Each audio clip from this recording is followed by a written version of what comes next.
Hello, my name is Jasmine Williams. I'm a senior and I go to DeSoto High School. Hello, my name is Chloe Anderson. I'm a senior and I go to DeSoto High School. Hello, my name is Tatum Carter. I'm a senior and I go to DeSoto High School. And the story we chose to do is The Birthmark by Nathanial Hawthorne.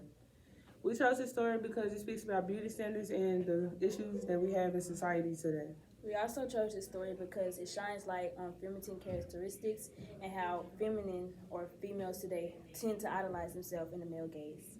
In addition, we chose the story about the mortality and the nature that should not be changed by science. I'm Chloe, I'm Tatum. and we're going to introduce you to the author.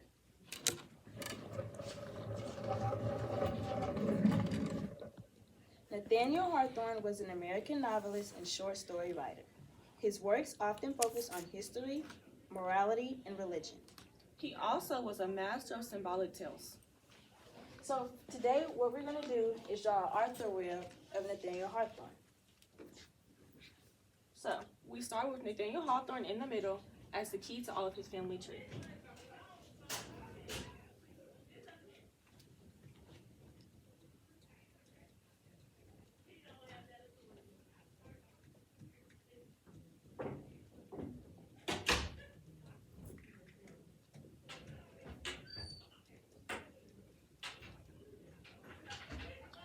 So, to go from Nathaniel Hawthorne, he married Sophia Hawthorne, his wife, starting at our first bubble.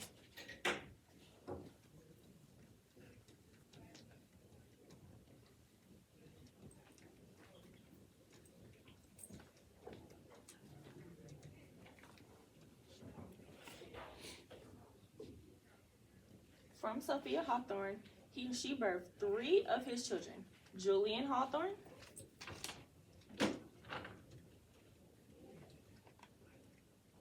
Rose Hawthorne, and Una Hawthorne.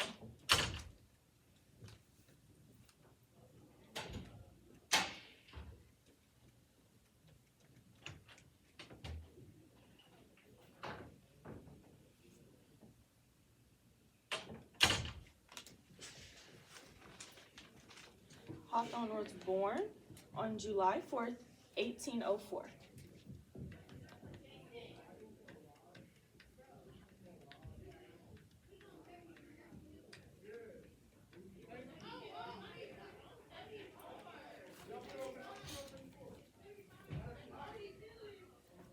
He unfortunately passed away from natural causes May 19th, 1864.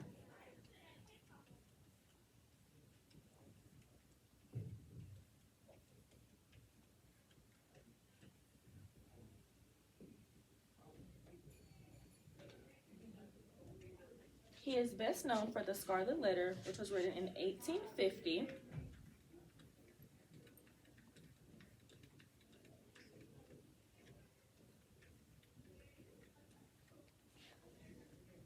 And also The House of Seven Gables.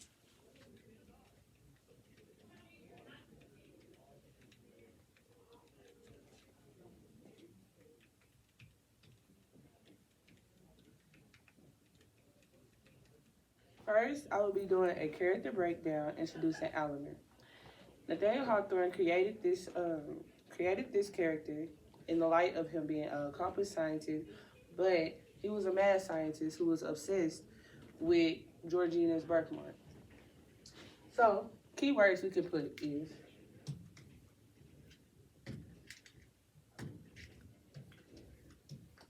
mad scientist.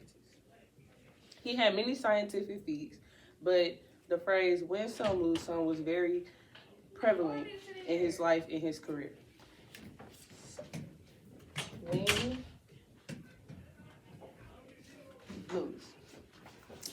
Okay, he was obsessed with Georgina's birthmark because he wanted her to be perfect.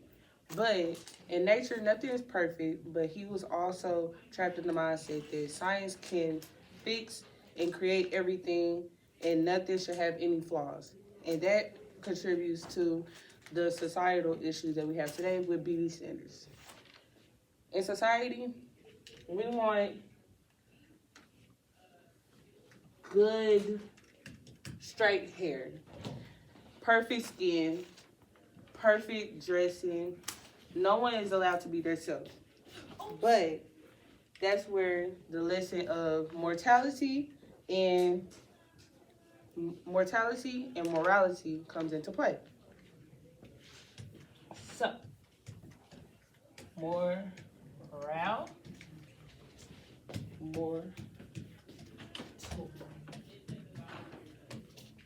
these two are our biggest enemies and biggest heroes in this whole whoop-de-doo of a story. And ultimately, in the obsession of the removal of her birthmark, that's where mortality came into play. So now we're going to be flipping over to Georgina's build-up and perspective. Hello, my name is Chloe, and I'll be doing a character breakdown on the character Georgina. Georgina is one of the main characters in the story, The Birthmark. But first, let's talk a little bit about Georgina's perspective. She places all her internal value on her external appearances and can view herself only through her husband's eyes. When he is miserable, she is miserable, and she's willing to sacrifice everything, including her own life, to make him happy. But first, let's start with the symbol breakdowns. In the story, Georgina is known to have a birthmark.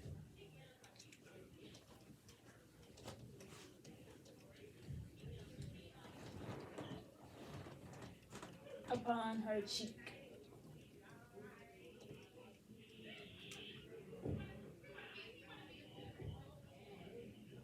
In the story, The Birthmark, Georgina's birthmark is described as crimson, red, and is in the shape of a small hand.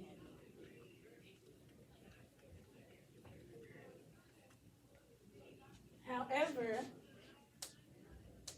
unlike many people in the location they live in, everybody else sees Georgina's birthmark as a small implication and not a big flaw. However, her husband, Almer, sees her birthmark as an imperfection.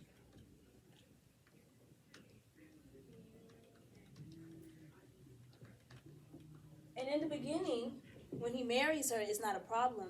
But as their marriage continues, the birthmark starts to haunt him. And he starts to feel like as if Georgina's perfect without her birthmark. So then he starts conducting experiments to remove the birthmark.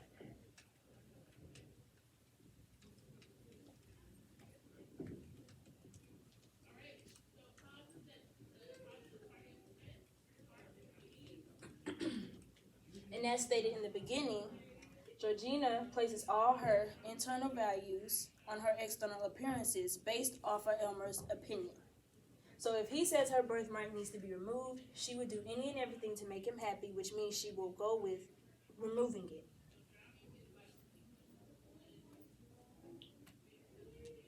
I would also like to include that Georgina's birthmark symbolizes morality.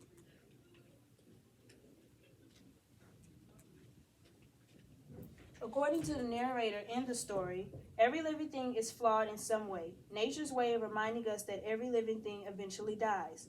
The hand-shaped mark on Georgina's cheek is the one blemish on an otherwise perfect being, a blemish that marks her as mortal. Basically meaning, no one is perfect.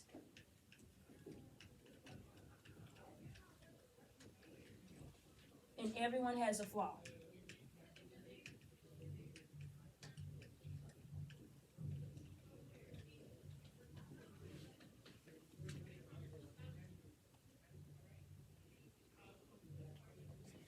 The hand-shaped birthmark also represents the grip of morality, a reminder that Georgina, a human created by nature, will one day die. One thing that all people know is that everybody is born and everybody dies. So with that being said, death is inevitable, which means Georgina's birthmark represents more than that, stating that one day, like everybody else, she has to die. In a sense, you could say Almer was trying to, I don't want to say he was trying to play God, but he put himself in the position of God since he felt as though the birthmark gave him anxiety, which would mean Georgina's not perfect.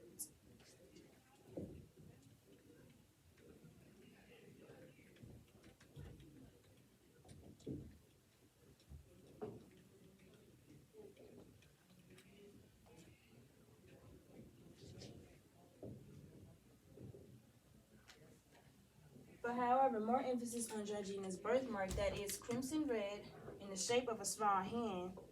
It is also known to have skin around it that is likened to snow and marble. These words exactly reveal that the narrator thinks Georgina's birthmark and the red and white shades of her face make her more beautiful, not less. Further idolizing her beauty and also announcing her flaws. Everyone has beauty within their flaws, and that is one of the lessons of the story.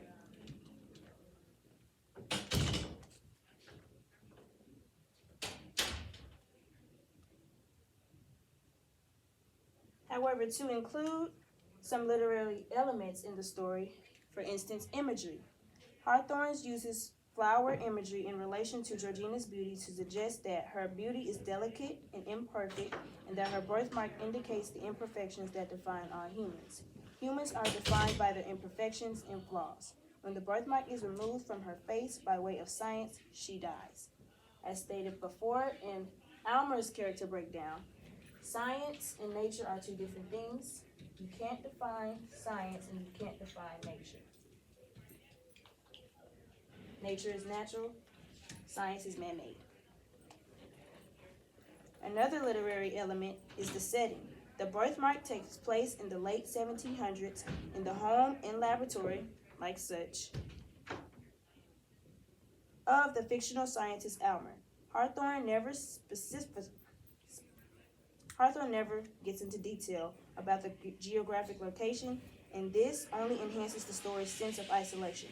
Within Almer's dwelling are two main spaces, the laboratory and the boudoir. And that is all for Georgina's breakdown. Hello, we'll now be meeting Georgina with Tatum and Jasmine.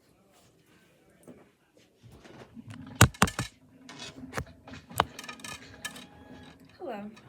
So now we're here to get Georgina's perspective of the whole situation. So, to begin, we would like to ask Georgina some questions. So, to begin, we all know there was a big religious aspect of the story. So, Georgina, how did you feel knowing that there was a religious part of the aspect that really technically was not religious? I didn't know how to feel since most of my external appearances and how I looked and carried myself was based on Almer's opinion. Okay, thank you. So, another question is, how does it feel knowing that your last boyfriend, you came from a situation that you felt perfect in, and he also loved your birthmark and took that as a sign of beauty and not a sign of flaw?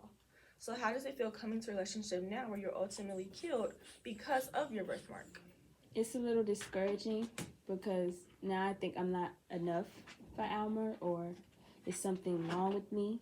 I see my flaws as more than imperfections. I see them as disgusting and something that I can't fix. But when he came to me about the equalizer and how it could remove the birthmark, even though it might, in the back of my mind, I knew it might kill me, I was willing to do it for him, in his opinion, because I wanted him to see me as perfect, just like I saw him. So in your opinion, since we know as Almer as a mad scientist, yet you have continued to stay with him, how do you feel about his values and his view on perfection? I think he can be a little obsessive and controlling when it comes to that. In a sense, I would say he likes to play, I don't want to say God, but he puts himself in the perspective of God, thinking that he can determine things that are natural and change them, when really everything made in nature is made in the eyes of nature's beauty. So therefore, it should not be changed or altered. And because he doesn't see that, he believes science can change any and everything, despite the beauty of nature that was already set in stone. So of course what everyone wants to know, throughout all the trouble and all the hassle, why did you stay? Because I love him, and I can't see my outside appearance being perfect if he doesn't see it as perfect. His opinion means more than an opinion to me. It's more like a will. or a hold on my life. So if he says I'm not perfect, then I'm not. And I'm going to do each and everything to try and become perfect just for him. So, since we all know Alamer's ultimate death, causing your death, what happened that you feel led to his dying career? Do you think it was his views on the societal world, or maybe he was just not the best scientist? I would say a little bit of both, seeming as though his career was taking a toll before his views on society, but after that, his views on society kind of pushed his career to end indefinitely, seeing as though in science, we have to look at all perspectives, not just yours, and he only looks at his. So, in a previous segment, we were talking about the difference in the effects of morale and mortality. Since you were the personal victim, how do you feel about those? I feel as though if I would have taken my birthmark, since it is a symbolism or a symbol of morality, a little bit more serious, and had standards and beliefs based on me, I would still be alive today. But because I did not, the morale of it all comes into play, seeing as though it all came down to Almer's opinion and Almer's choice, Almer's project, the equalizer, what he saw as perfect and imperfect, and how I felt about that in the end. Hello, my name is Alamer. I am the husband of Georgina, and I feel like I am deeply misunderstood. My whole value is based around perfection because I strongly believe that as a man, I should be able to be walking around in public with no insecurities about my wife and not feeling any type of way about her looking a certain type of way or her possibly being judged by anyone. I feel like perfection is key. So that's why I made it such an effort to remove the imperfection in my eyes. Everyone goes back to, oh, her previous boyfriend didn't care about her birthmark, but I just feel like he settled for less. I feel like deep down, he knew what he wanted. He just didn't have the guts to tell and to express what was not right. I feel like nature can be fixed. Natural beauty is not perfect. Natural beauty can be altered. Natural beauty should be altered. I feel like beauty is something that should be understood to a standard across all of society. And I just feel like we should all have an understanding of what beauty should look like. I'm not too fond of the saying beauty is in the eye of the beholder because I feel like if we see something and we know it's not right, we should all come to agreement that it's not right. And when something is not right, it should be fixed. So, I would never try to cross God or discredit God for what he created and what he saw was perfect. But I just feel that we can make change for the better. I don't feel like anything that was placed as a perfection has a specific placeholder in a person's life. I don't feel like it could be detrimental to somebody's life. I feel like if it's not right, it's not right. If it's not accepted by society, it's not accepted by society. And I feel like in the near future, this is still going to hold prevalence to this day. And I don't want to just be an editor. I want to create. If God can create, I can create too. I don't want to have to just go back. I feel like science paved the way for us to be able to create, for us to be able to invent, for us to innovate, for us to evolve. We've seen it all across the board. We've seen inventions improve. We've seen stuff be created to improve the better worth of the world. So I feel like we should do whatever we can. I feel like what I'm trying to uncover right now could pave way for other, appearance, physical appearance, alterations, maybe, just maybe in the future, we can give women enlarge certain body parts like their breast, their rear end, we could alter their nose, we could alter their face, their cheekbones. And I feel like that should be totally accepted because at that point, you make these changes, you make these innovations to live up to a standard that is already held.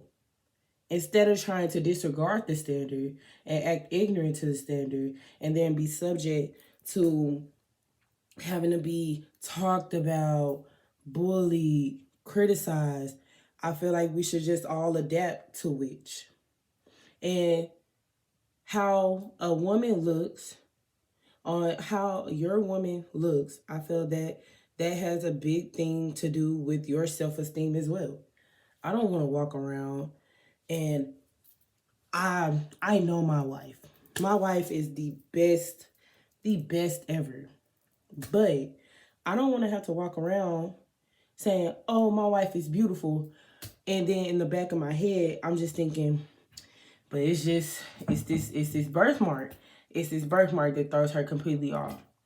I wouldn't technically say that I objectified Georgina. I just made a few changes. I made an effort to do a change. Now, a lot of people tried to blame me on the fact that, oh, my career was dying. My career is in a deep hole, and I'm just trying to take her and use her as an object, subject her to boost my career and get back on track. But I just feel like it's deeper than that. I really do. They say it's a thin line between love and obsession. But what I have for Georgina is not an obsession at all. I don't look at at the desire for me to help her out, to boost her self-esteem. I don't look at that as an obsession. I look at that as love. I want her to feel the best that she can feel. So I'm going to do what I need to make her feel the best she can feel. And I would like, let's dig into some Greek mythology here. I would like to compare myself to the Greek figure Pygmalion. Pygmalion, he ultimately carved a wife for himself. He had a great wife, beautiful wife. In my case, I have a great wife, a beautiful wife. But I still want to carve her and build her up, not only mentally, not only financially, not only emotionally. I want to make her feel like there's nothing no one can say to her. And that's what I'm going to do by all means. So, that's my whole thing on it. I don't know. People ask me why I am the way I am. I just feel like science is the key to everything. Science fixes everything. Science explains everything. Everything has an explanation. Imperfections have an explanation as to why they should not be there. So, I'm going to fulfill that explanation and fix the error that God made. A lot of people say God can do no wrong. God can do no wrong. But everyone makes mistakes. So, I'm going to go back through and fix those mistakes. I feel like God put us on this earth to to alter and repair the mistakes that he did. Because if he did not, he wouldn't have introduced us to science. He wouldn't have introduced us to this. This is a passion. And my love for my wife is a passion. And I'm going to do whatever I can by any means. And I hope one day everybody can really understand that what I do is not out of obsession, spite. It's out of love and honesty. The brutal and honest truth. My life loves, I love her. And I know she loves me. And I know she values what I value. And what I value is perfection. And I know that she would do anything to please me. And that's just how a marriage should be. It should be all about submission. It should be all about trust. I need her to trust that what I'm doing is for the greater good. A lot of people are like, well, what if it's there for a reason? I don't think it's there for a reason. I think God just simply made a mistake. And my job is to fix it. So, yeah, that's how I feel about things. And I wanted to share this with y'all so everyone else can see how I feel about things. And that is all for me. We will now have an enaction of Georgina's death scene. Oh, what to do. We can do a skin grab, but at the same time, we should just go through laser. But it could be detrimental to her face and cause more problems. Are you okay? Is everything? I promise I'm almost done, honey. I promise.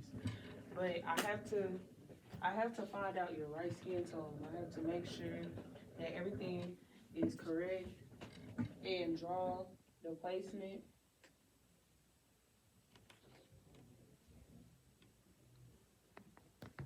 I know you don't understand, but look, you're almost there. You're not perfection, but you're almost there.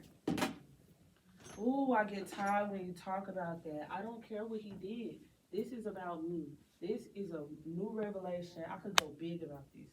This could be the change, a change of medical, a change of plastic surgery, a change of everything. And we just have to, I don't want to feel insecure walking around because you have a hand on your face. That's not appealing to me. And yeah.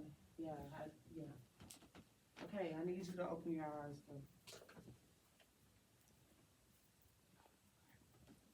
Need you to open your eyes. And then, what have you been doing? Have you been taking your insulin? Anything? Why is your blood pressure so low? Your sugar is high. I don't understand. Okay, wait. Let's get the cover. Because I have to sterilize my area. Sterilize it. You're fine, honey. I swear, you're fine. You're fine. They're not going to suffocate. I just have to make sure I don't puncture. Just go through the... Oh, Lord. Hold on. You're overreacting. Nothing is wrong with you. Okay, nothing is working, honey.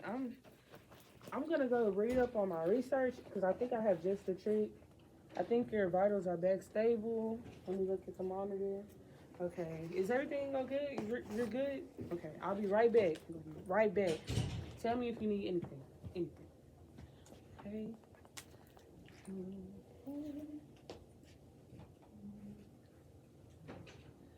Okay, so I think this can give us the trick. Just take a little sip. Does it taste fine? Not too bittery, not too... Okay. Okay. Now we're just gonna wait about 5 minutes. I'm gonna go read up somewhere and I'll be right back. 5 minutes later. Okay, is everything fine? Honey, My throat is hurting. It's becoming hard to breathe. Let's take this off. I don't think the equalizer worked. It was just this. It was just this. You're overreacting. It was just this. Okay. Is the birthmark gone? Yeah, it's gone, honey. It's gone. It's gone. It's gone. We're good. We're But good. I We're- can't breathe. Okay. What do you mean you can't breathe? I can't breathe. There's no way. There's nothing in the. Elmer, in I the- can't breathe. Okay. Okay. Let me just lift you up some. Lift you up. Okay. I think I'm dying. No, we're not. No.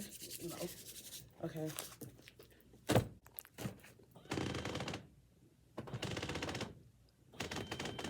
No. I can't breathe.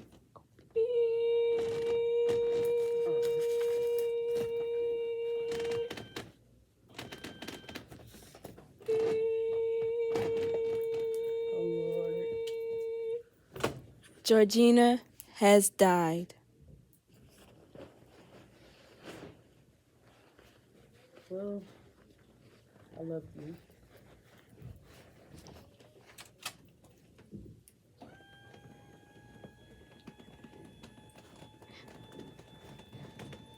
My wife died. My career is failing. There's nothing else to do. So next we'll talk about how the birthmark is influenced by all of Hawthorne's other pieces. So, to begin, many scientists or people that study the art of literature, they all have spoken and they have all seen that Hawthorne does always include a dark romance. And I emphasize dark because it always ends up with somebody dying or some type of casualty. There's also always a masculine influence. All of the influences commonly show things of societal views. And this is definitely shown in the birthmark with the societal view of beauty and things of that nature. So, in addition, to go more in depth and to provide examples, I would like to talk about the yellow wallpaper. So, in the yellow wallpaper is almost the same story as the birthmark, meaning there's a woman, she suffers from nervous depression, she's being treated by her husband. And this probably sounds familiar because it is just like the birthmark, where Georgina is being treated by Alimer. In this story, he is a doctor. He slowly isolated his wife from everyone, and he stopped her from writing in her journal to express her feelings. The only thing she was able to do was gaze at a yellow wallpaper in one of her rooms. This, of course, led her to getting an unstable yet free state of mind. And when I say free, I mean very free.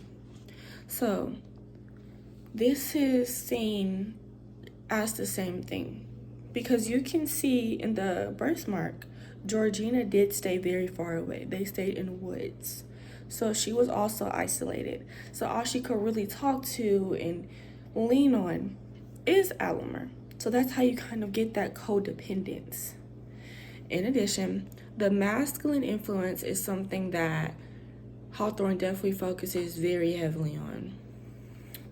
So, in the yellow wallpaper, the woman explains how she feels unreasonably mad with her husband for locking her away and keeping her in that one room. But in some part, she also blames her nervous conditions on him because of that room. So, in Hawthorne's The Birthmark, it's also the same thing, except that's kind of where a difference comes into play. Because Georgina does not necessarily ever blame Alimer. And that's where another sense of a problem comes in. Because she does not blame him. She does not talk to him about the problem. When she knew that her birthmark was her key to life, she still let him do the surgery, inevitably killing her. So, in addition, this is not the only story that this is, that the birthmark sounds like. There's also other stories that Hawthorne has written where it's showing the male influence and where it's a wife at the hands of her husband. There's also the black cat and the birthmark that represent each other in many different ways. So, with all of his stories, there's also, of course, the undeniable fact of the sanity and insanity. So that's something that he truly leans into to push his dark romance. There's always a person that's labeled as the sane person, that's clear-sighted, and they understand everything that's going on. There's a person labeled as like the mad scientist who's insane. So he's not technically sane, so he's going to be described as something completely different. But of course, Georgina will be described as like the same person. She's clear-sighted. She can see whatever's going on. She knows, okay, that decision might not be right. This might kill me. However, Alimer, he's not thinking of those things. He's thinking of one stationary thing, trying to get what he wants in the end. So, also in The Black Cat, which is not written by Hawthorne, but it is written by Edgar Allan Poe, but they also are similar authors. So, in Edgar Allan Poe's story, there are a few differences, such as the two main people are protagonists. However, we can clearly see that in The Birthmark, there are not two protagonists, there just be that one, Georgina, and there's also the alter ego of Alimer, who I would not say is a bad or a good person, but he does see the beauty in Georgina. So you could say he is more clear-sighted than Alimer, which might make him a better person. So, there's also a factor that in most of Hawthorne's stories, there is the sad ending. And many people might say, okay, that's not a big aspect. Yet, when an author is really known for having the sad endings or the wife dying or some type of casualty revolting in a male realizing something after someone has died, that definitely goes to lean more into the societal views, and all of his work is like this. So that definitely shows the difference between, or maybe the not so much difference between, our days now and how we're still able to relate it, even though his was written all the way in like the 1700s. So that definitely comes to show that there is not a lot of change in that aspect. So, Hawthorne in The Birthmark, you could definitely see a lot of the literary elements playing a part a little bit more in this certain short story than in other stories. And for an example, at the end of The Birthmark, when Georgina was ultimately being killed, you could feel Hawthorne use more anger in his words, but also transition more into sorrow and disbelief. So you could see how Georgina was speaking and saying how she knew the whole time it was her key to life, and giving Alimer advice even after he did what he did. So that scene in his tone and how he was changing the words and adding exclamation points because he was enraged with what happened. So, in addition, this also comes to say that there was a lead up in the beginning, because you could tell the difference at the end. So in the beginning, you could tell it was very smug and very knowing it all, you know? However, at the end, it went from, oh, I can do all this in like this godlike figure, yet now you see that you can't and that you did kill your wife. So that's one of the literary elements that did come to play a part in this specific story than it did in a lot of other stories. In a lot of other stories, it might have been backwards. It might have started off as very sad and turned into something similar, slightly happy, but not necessarily happy. Might be happy for one or two characters, not everyone. In addition, as I've read most of the other Hawthorne pieces, I could definitely say that The Birthmark does stand out most because of the action that it is taking today now. So in some of the other stories, you can clearly see that Hawthorne focuses more in that era, and he's talking about views in that era. But in the Birthmark, I believe he was talking about views in that era, but it also replicates to this era. So this is how Hawthorne's The Birthmark is reflecting his other pieces. Thank you. Hello, everyone. My name is Chloe Anderson, and I am here to give you an in-depth perspective and real-world relation to Georgina's character in the story The Birthmark. First, we're going to talk about what the birthmark relates to within our society. Alma believes that Georgina's birthmark brings her down and renders her as a damaged individual. Being as though a lot of us are not happy with what we see when we look in the mirror, or better yet, we all have that one or two things we would like to change about ourselves.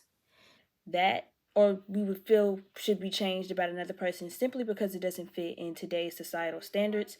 That is what Georgina's birthmark represents in the story. Alma sees her birthmark as an imperfection, as a flaw, as anything but good, and he thinks it takes away from her perfect image, or takes away from her being flawless, which ultimately we know nobody is flawless and nobody is without flaws. However, as stated, he sees it as a render to her, and it makes her a damaged individual. His obsession with removing it speaks to the part of society that believes disability to be a burden, an inconvenience, and essentially a fluke in the system. Just because we have imperfections, or just because we have a disability or something, we all have those particular things we would like to change about ourselves, does not make it a burden, does not make it a fluke in the system. It doesn't mean we're rendered or a damaged individual. It just means we all have flaws. And I believe personally that our flaws are what make us perfect. Despite nobody being able to be perfect, that is what brings us close. We're all made in a certain way, in a certain image of ourselves. Being happy with yourself starts there.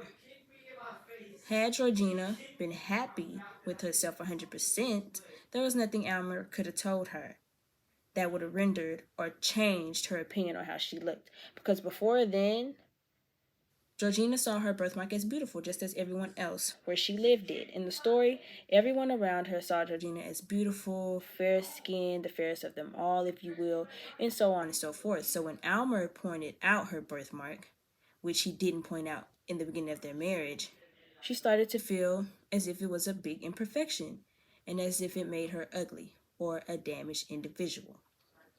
Once Georgina became aware of how apparently flawed she is, she succumbs to her husband's obsession with her birthmark and takes all measures to abolish her imperfection. She exclaims, remove it, whatever be the cost. So regardless if it was fatal, if it was going to make her sick, it was going to bring about another birthmark, whatever it was going to do, eventually she just wanted it to be removed at the moment right now, because just like her husband, she became obsessed with her birthmark.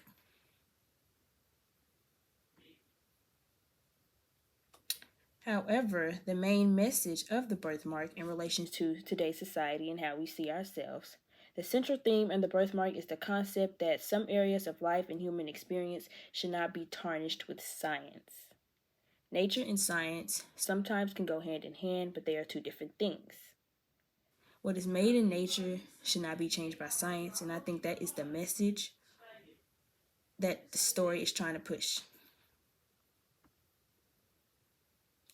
In Alma's eyes, in a sense, the birthmark is seen as a symbol of sin and moral degradacy, and he imagines it ingrained not only on his wife's skin, but on her heart, indicating a significance beyond that of her physical appearance. And that's where Georgina's morality comes in.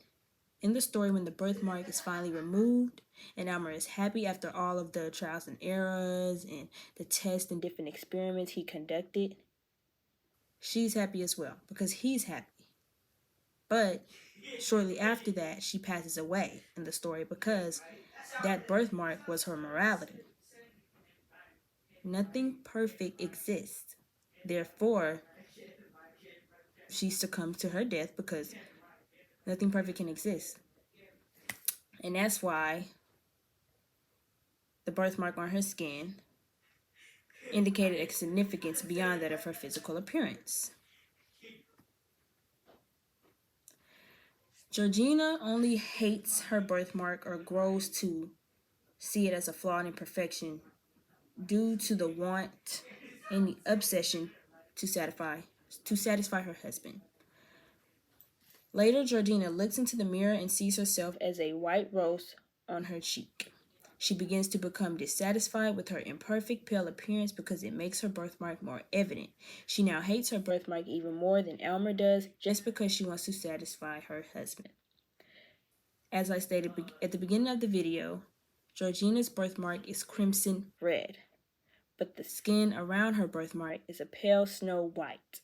So white and red clashes. It clashes in a sense because on her skin it makes that birthmark more evident, being that she has fair white snow-like skin.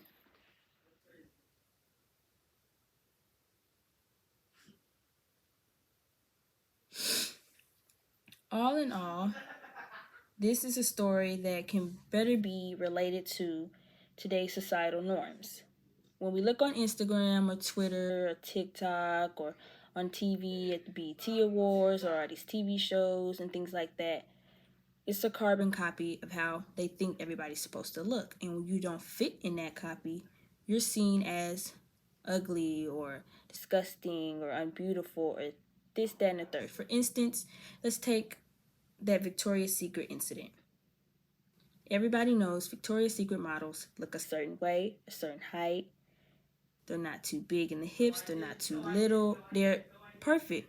They're seen as perfect. But we also fail to realize that Victoria's Secret models, or Victoria's Secret as a brand itself, was constructed by a man, which refers back to my statement at the beginning of the video, how this story also brings light and insight on how women in society tend to change how they look or what they do for the male gaze or for male validation. Now, that is not every woman, but that is most, and is more prominent and condoned now because a lot of the things coming out that they are owned and constructed by the male gaze and for the male gaze and for male validation, which takes away a woman's perspective altogether. Victoria's Secret models look a certain way. If you're not a perfect size 2 or double O, you're fat, which is ridiculous because what truly is the definition of fat? Why does it take a male saying what skinny is to make you feel fat? And we all have those days where we just, not too comfortable in our skin, and that's fine. But this is a story that represents how not being comfortable in your skin for a certain amount of time or letting others' opinions, values, or how they see you dictate how you feel can eventually be fatal. A lot of the times, like today, we work out, overcompensate, eat this, don't eat that, stay on top of water, or there are a lot of silly diets, there are a lot of silly detoxes, there are a lot of silly cleansing teas, and a lot of waist trainers and all these things, further exempting or ignoring the health risk it can bring to you and your body, the harm that it can cause in the long run. These waist trainers and waistbands and things like that, they pull on your muscles, they pull on your that can't be healthy for a long period of time. And because you want to look a certain way, to be a part of a certain social norm, you're going to go beyond those lengths. Just like Georgina did. She went beyond those lengths of taking the equalizer and being experimented on to please her husband. Or to please society, if we're speaking in the sense of us. I also noticed, since I am in high school, and I am a cheerleader, that it is a lot of times pushed or encouraged to look a certain way, be a certain size, have a certain type of hair, have a certain type of makeup or clothing style or certain type of music, all because if you don't fit in that society or you don't fit in that community of people. And I can honestly wholeheartedly say this because I experienced it firsthand. I'm still in school. There are still things I see, and even after school, this continues.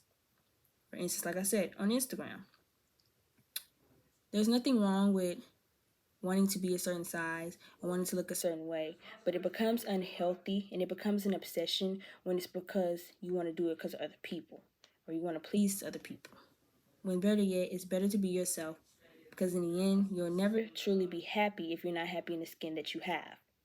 Love yourself first before you try to change anything. You fall in love with how you look, how you feel, and who you are, and from there, you can be any size you want. Because no matter what anyone says to you, or no matter what anyone wants to say to you, or their opinions on how you should look or how you shouldn't look, what music you should wear, how you wear your hair, it won't matter. Because everything you will be doing from then on out will be because you love yourself and not because of what they tell you. And had Georgina known that, or had Georgina felt the love that she needed to feel for herself, there was nothing Alma could have told her. Because let's be honest, there's an under agenda such as when you're so truly and deeply in love with the person, you'll do any and everything to love them or get them to love you how you love them. Georgina loved her husband truly and deeply. She went through experiments. She went through his crazy haze because he was a mad scientist. She went through killing herself, which I'm pretty sure in the context that wasn't the first time. She almost killed herself. It's just this time it was actually fatal. A lot of people in today's world, society tend to do that. We will cut ourselves, in a sense, cut our hair, change our music, change everything about us, and sit in this very unhappy space, all because of the person we love. We want them to love us how we love them. Because looking from the story, a lot of the things Georgina is doing, Almer wouldn't have done. It was his opinion, it was his beliefs, it was his words. And because it was coming from him, it meant everything to Georgina. Despite the fact that everybody else in the community saw her as beautiful. It didn't matter if the one person in the world that she loved and did anything to satisfy it didn't. Furthermore, that's what the story relates to in today's society. But another perspective on why Almer wants to change Georgina so badly is because Almer undertakes to eliminate the birthmark from his wife's cheek because in so doing, he would realize his greatest scientific achievement and rescue his career from failure he privately considered it to be. Imposter syndrome is what that sounds like because Almer he's a mad scientist. Of course, he had some failed experiments. That's true. But I'm trying to relate it to today. So I would say that a lot of times when we're in class or we're at work or we're playing our sport, we feel privately that we could have did better that day at work or that day at practice, or we could have did better in class and we didn't do as good as we usually do. So we feel like we're failing. And that one time we make that big comeback at a big game or at a big practice or at a big debate or discussion during class or at a big test, it's our greatest achievement because we're coming back from a line of failure. It's not that we're not good, it's just at the moment we're not our best. And because Almer wasn't his best at the moment, it didn't matter who he hurt in the process to get to where he wanted to be. But that is my in-depth relations with Georgina, Almer, and the birthmark as a whole to today's society to better help you understand the context and the message of the story. On behalf of my group and I would definitely like to issue a thank you to all of my fellow classmates and my professor.